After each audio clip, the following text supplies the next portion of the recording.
इस वक्त हम देश की नंबर 3 यूनिवर्सिटी जामिया मिलिया इस्लामिया में खड़े हैं जिसने रैंकिंग में अभी अपना तीसरा मकाम लगातार बरकरार रखा है। हमारे साथ बातचीत करने के लिए जामिया रेजिडेंशियल कोचिंग एकेडमी के छात्र जिन्होंने अभी यूपीएससी क्रैक किया है, 500 प्लस इनका रैंक है। हम इनसे बातचीत करेंगे। हुसैन साहब, सबसे पहले तो आप अपने बारे में कुछ बताएं कि आप कैसे जामिया तक पहुँचे और आरसीए में कैसे आपने एडमिशन लिया। जब तैयारी शुरू की थी यूपीएससी की तो सुना था कि जामिया मिलिया इस्लामिया यूनिवर्सिटी है जहाँ पे रेजिडेंशियल कोचिंग एकेडमी है, यहाँ पे तैयारी कराते हैं सिविल सर्विसेज की।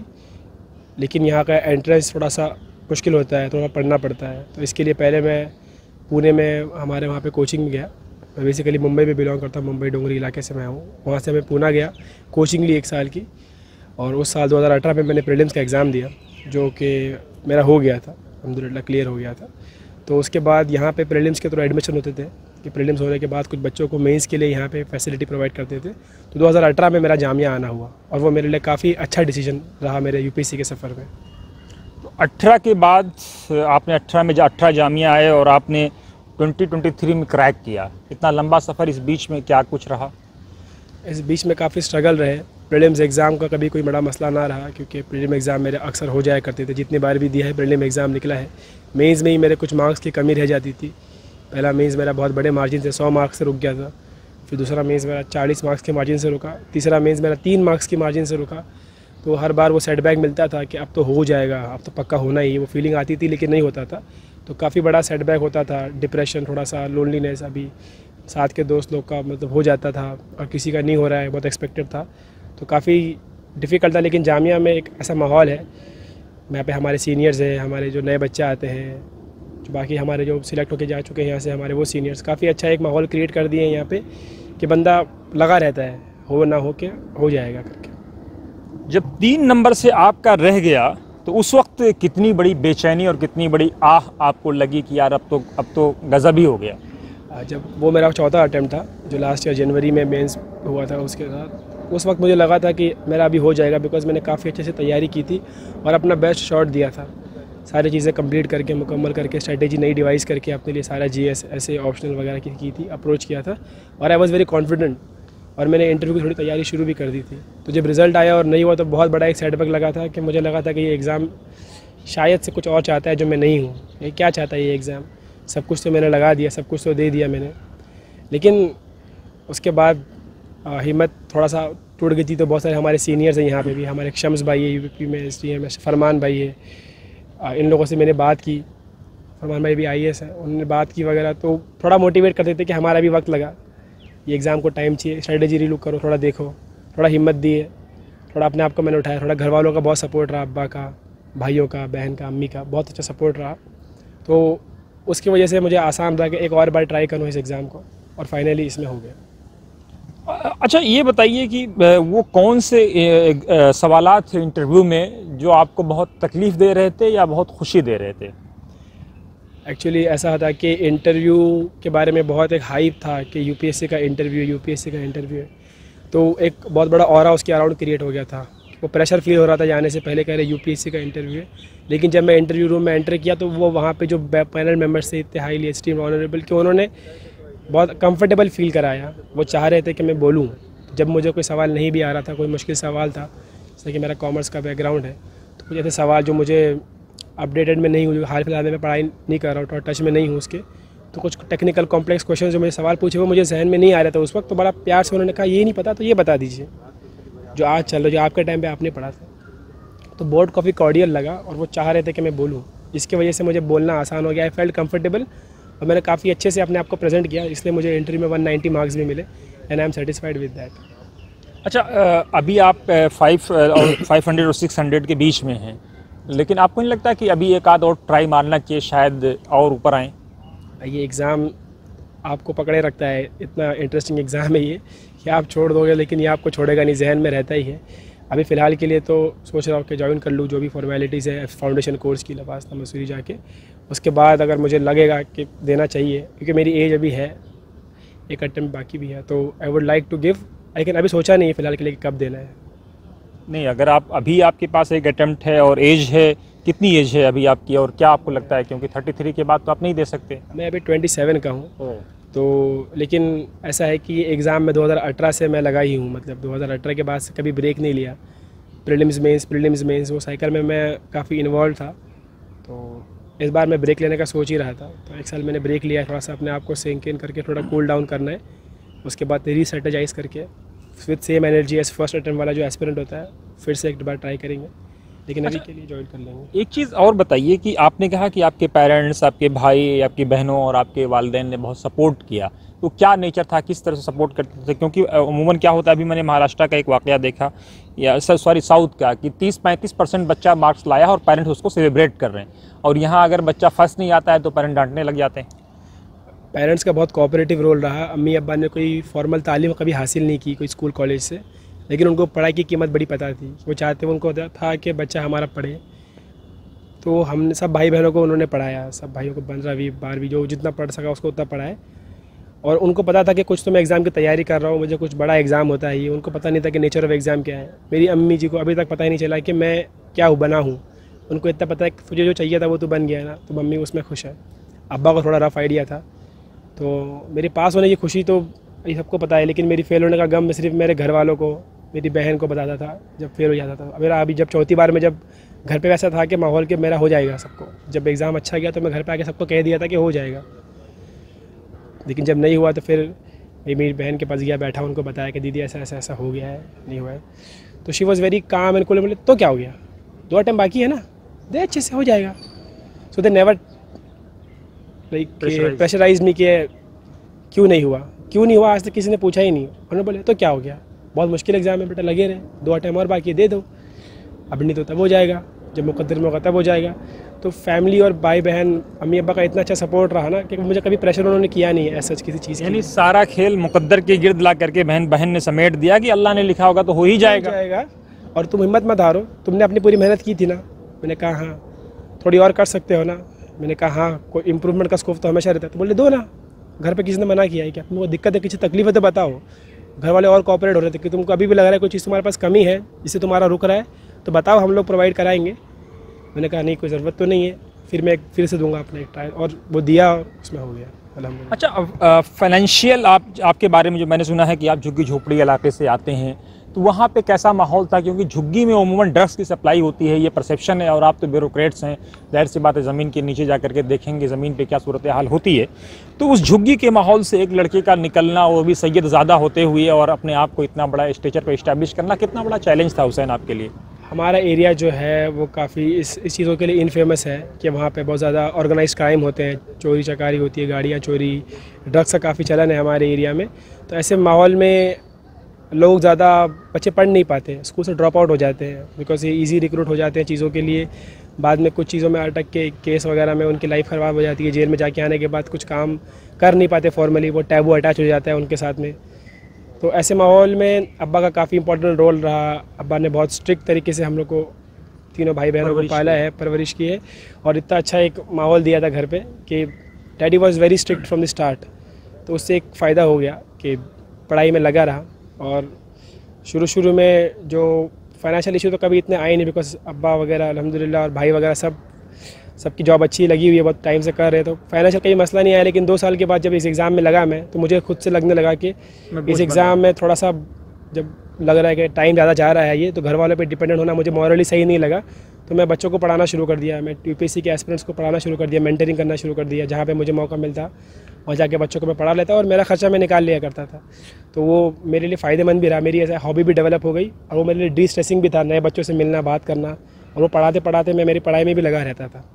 ये पढ़ाने वाला काम आपने कब से, सेल्फ इस्टेब्लिशमेंट का काम कब से शुरू किया, पढ़ाने वाला काम? 2019 के बाद जब लॉकडाउन लगा, तो लॉकडाउन में बहुत सारे बच्चों जो नए आए थे यूपीएससी एस्पिरेंट, बड़ी कोचिंग्स बंद हो गई थी, तो ऑनलाइन का बहुत चलन शुरू हो गया था। तब हम लोग ने थोड़ा बहुत ऑनलाइन बच्चों को पढ़ाना शुरू कर दिया था, गाइड करना है। जिस इंस्टीट्यूट में हम लोग थे, हज कमेटी ऑफ इंडिया में, वहाँ बच्चे के कुछ मुंबई में, तो वहाँ पे जो बच्चे थे नए आए हुए, उन लोग हमको पूछते थे कि भाई ये कहाँ से पढ़ना है, वो कैसे पढ़ना है, अब बता देंगे। और जबकि एग्ज़ाम पोस्टपोन हो गया था तो काफ़ी वक्त था हमारे पास, तो हमने बच्चों को थोड़ा बहुत बताना शुरू किया।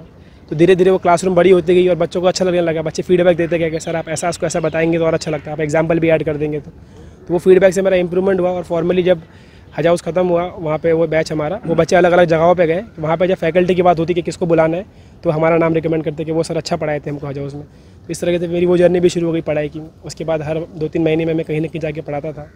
तो बैंक बैलेंस भी तो रखा ही होगा कुछ आपने कि नहीं रखा है? हाँ, तो उसके बाद से मेरी सेविंग्स हो गई थी, उतनी सेविंग हो गई थी कि मैं अपना सस्टेन कर पा रहा था एग्ज़ाम को, अपना ट्रैवल, अपनी पढ़ाई, जो भी टेस्ट सीरीज़ चाहिए, जो भी मुझे किताबें चाहिए। फिर घर से मैंने पैसे मांगने बंद कर दिए और जो भी मेरा था मैं सेल्फ फाइनेंस हो गया। तो पेरेंट्स पूछते नहीं थे कि बेटा खर्चा कहाँ से ला रहे हो, क्या कर रहे हो, पढ़ाई कर रहे हो?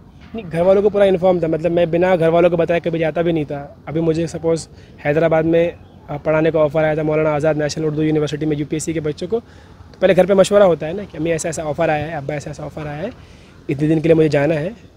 घर वाले परमिशन दे देते थे विद इन्फॉर्म्ड कंसेंट के, क्या क्या मिलने वाला रेम्यूनरेशन। घर पे पूरी बात करके जाता था, बिकॉज घर वालों ने इतना सब कुछ किया है, घर वालों को पता रहना चाहिए कि मैं क्या कर रहा हूँ।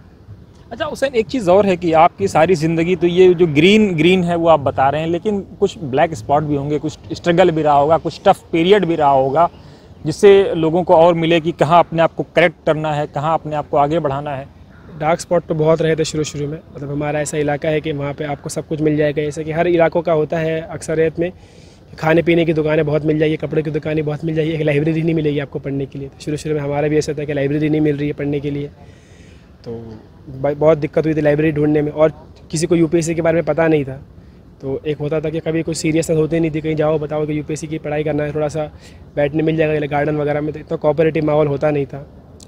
फिर उसके बाद एक अनस्टेबिलिटी रही, कभी जामिया में आना, कभी मुंबई चले जाना, कभी यूपीएससी का प्रीलिम नहीं हुआ। एक बार सेटबैक तो बहुत मेरे लाइफ में, बहुत डिप्रेशन का माहौल भी रहा, बहुत रोया भी है अकेलों में जाके, अपने आप को बस संभाला भी है। लेकिन इन सब के चलते कुछ चीज़ें ऐसी मैंने डेवलप कर ली थी लाइफ में जो काफ़ी हेल्प करी। जो हमारे कुछ सीनियर्स थे उन्होंने काफ़ी अच्छे से हम लोग को यहाँ पे संभाला था, बताए थे कि हॉबीज़ डेवलप करो। तो मैं हॉबीज़ थी कि मैं किताबें पढ़ता हूँ और कैरम वगैरह खेल लेता हूँ, बच्चों को पढ़ा लेता हूँ थोड़ा सा, तो और डिस्ट्रेसिंग हो जाता है चीज़ें, खेलने कूदने से, किताबें पढ़ने से। डायरी लिखता हूँ तो उसमें इंसान का जो होता है ना, जो भी अपने अंदर का होता है वो पूरा निकाल के बाहर रख देता है, थोड़ा रिलैक्स लगता है। और ये एग्ज़ाम टाइम तो लेता ही है। हमारे खुद जामिया में हमारे सामने ऐसे एग्जाम्पल थे जो 5 से 6 बार में निकले हैं, तो हमको एक था कि नहीं, लगे रहना होता है, बस निकल जाएंगे।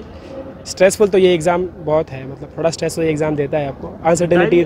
डायरी में आप क्या मेंटेन करते थे?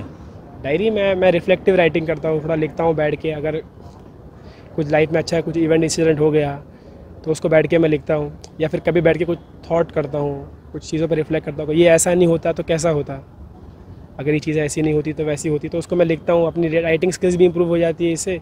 और जो दिल में जो चल रहा होता है दिमाग में, एक तूफान टाइप में, अगर आप उसको लिख दोगे ना तो वो एक बाल्टी में उतर जाता है।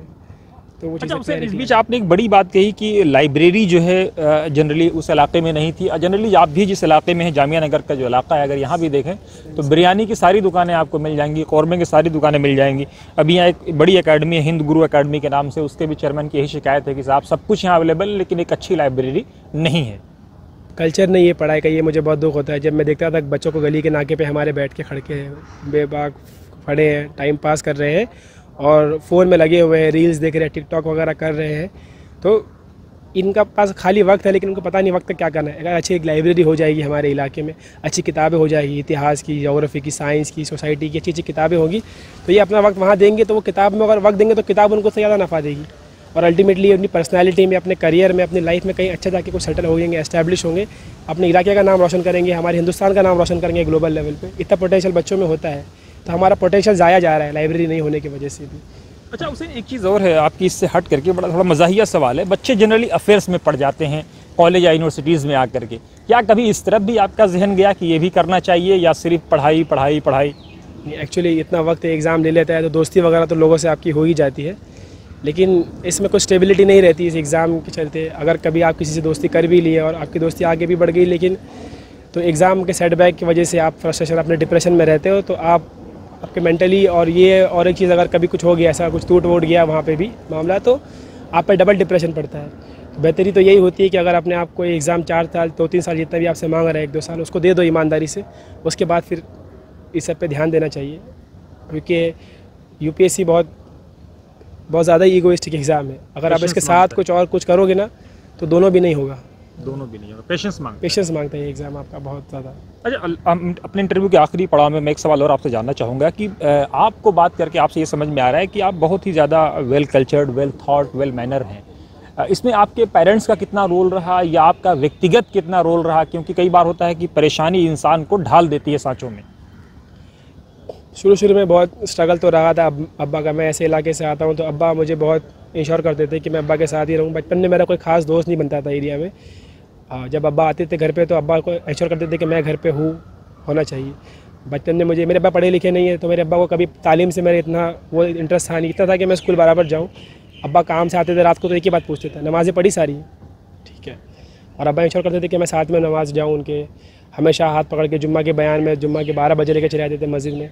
अब्बा ने काफ़ी अच्छी कंपनी देने की कोशिश की मुझे ऐसे माहौल में भी, कि मुझे अच्छे लोगों की कंपनी मिले। पंक्चुअलिटी बहुत कोशिश की कि आप पंक्चुअल रहें टाइम को लेकर के वक्त, और अच्छी सोहबत मुझे मिले जो लोग इस्लामिक नॉलेज में काफ़ी अच्छा करते हैं, जो दुनियावी नॉलेज में काफ़ी अच्छा। टीचर्स का संगत अब्बा ने काफ़ी अच्छे से वो दिया है सपोर्ट। इसके बाद भाई वगैरह भी काफ़ी सपोर्ट रहा है उनका भी सब चीज़ों में, कि अपने कल्चर पे कैरेक्टर पे ध्यान देना। इसके बाद जब यूपीएससी में आया तो मैं ये डिप्रेशन से और पढ़ाई में जब फेलियर से बाद में निकलता था तो अल्लामा इकबाल को मैंने खूब पढ़ा है इस एग्ज़ाम में। अल्लामा इकबाल को पढ़ के अपने आप में एक सेल्फ कॉन्फिडेंस, एक जो खुद पे रिस्पेक्ट करना, खुद को एक अपने ऊपर देखना और अपने आप को ऊपर लेके जाने की चाह जो है, सेल्फ इम्प्रूवमेंट जो मुझे बहुत मिला है उससे, तो काफ़ी हेल्प किया इस एग्ज़ाम में। काम रहना, इस एग्ज़ाम में डिसिप्लिन रहना। अल्लामा इकबाल का कोई शेर जिसने आपको बहुत ज़्यादा इंस्पायर्ड किया हो? अभी इतना बहुत सारे शेर अल्लामा इकबाल का, किसी एक शेर को मैं क्या ही बयान करूं, लेकिन एक शेर था जो मेरे चौथे अटैम्प्ट में जब हुआ नहीं तो मेरे को लगा कि 5वें में हो जाएगा। इतना स्ट्रगल कर रहा हूँ, क्या पता कभी डूब गया तो अल्लामा इकबाल का शेर था वो, मदफून दरिया हो गए ज़हर दरिया तैरने वाले, तमंचे मौज के खाते थे जो बनकर गोहर निकले।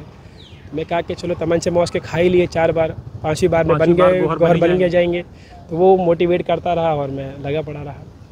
अच्छा, इकबालियात ने आपको बहुत सपोर्ट किया। एक आखिरी सवाल मैं आपसे जानना चाहूँगा कि अब आपको क्या लगता है कि अब आपको मुल्क ने, जामिया ने एक अच्छे मकाम पे ला के खड़ा किया है, तो मुल्क के लिए, समाज के लिए अब आपके मन में क्या है, क्या देना चाहते हैं रिवर्ट आप?